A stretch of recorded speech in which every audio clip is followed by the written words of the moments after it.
A construction crew working on a long abandoned sewer line in Cleveland noticed a foul, overpowering smell coming from a rusted, buried pipe. As they cut it open, black garbage bags spilled out. When one tore open, what they saw made them freeze in shock. Bones, flesh, rotting remains. Mike Torres, the crew supervisor, immediately called 911.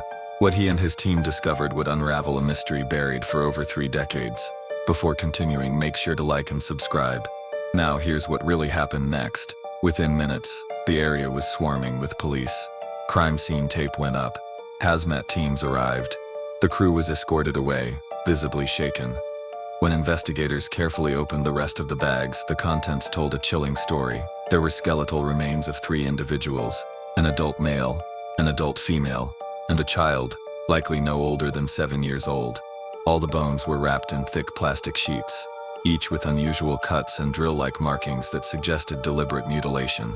But that wasn't all. One of the bags contained something bizarre, a small rusted key hidden inside a zippered pouch along with an old, moldy photograph of a man standing in front of a brick house. On the back was scribbled in fading ink, "The 138 Brookmere Lane, keep it locked." Police traced the address. The house was still standing, abandoned, boarded up, and covered in overgrown weeds. No one had lived there in over 30 years.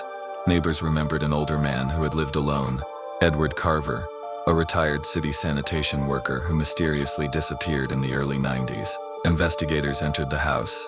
The interior looked frozen in time. Dust blanketed every surface. The fridge still had rotted food inside, but it was the basement that revealed the darkest secrets. Behind a loose wooden panel in the basement wall, they discovered a hidden room. Inside, a rusty metal table, worn-down restraints, and multiple boxes filled with cassette tapes, film rolls, photo albums, and handwritten notes. Many of the photos showed people in distress, some tied up, others looking dazed, and disturbingly, several faces matched the missing persons reports from Cleveland and surrounding counties, spanning the late 1970s to early 1990s.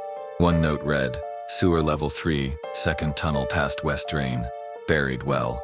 Use rust marker." The realization hit. Edward Carver had been using his knowledge of the underground sewer system to dump bodies where no one would find them.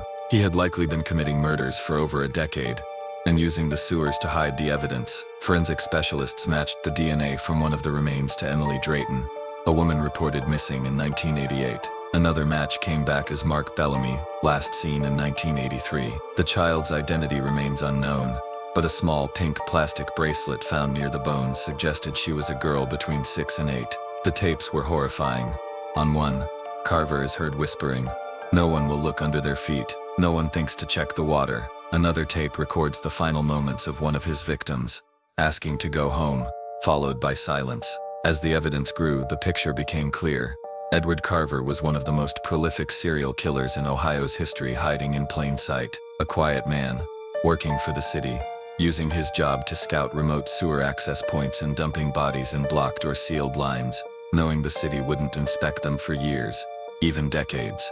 In 1993, records show Carver sold the house, disconnected his phone line, and vanished. He wasn't found until 2007, dead in a hospice facility in Pennsylvania under a different name.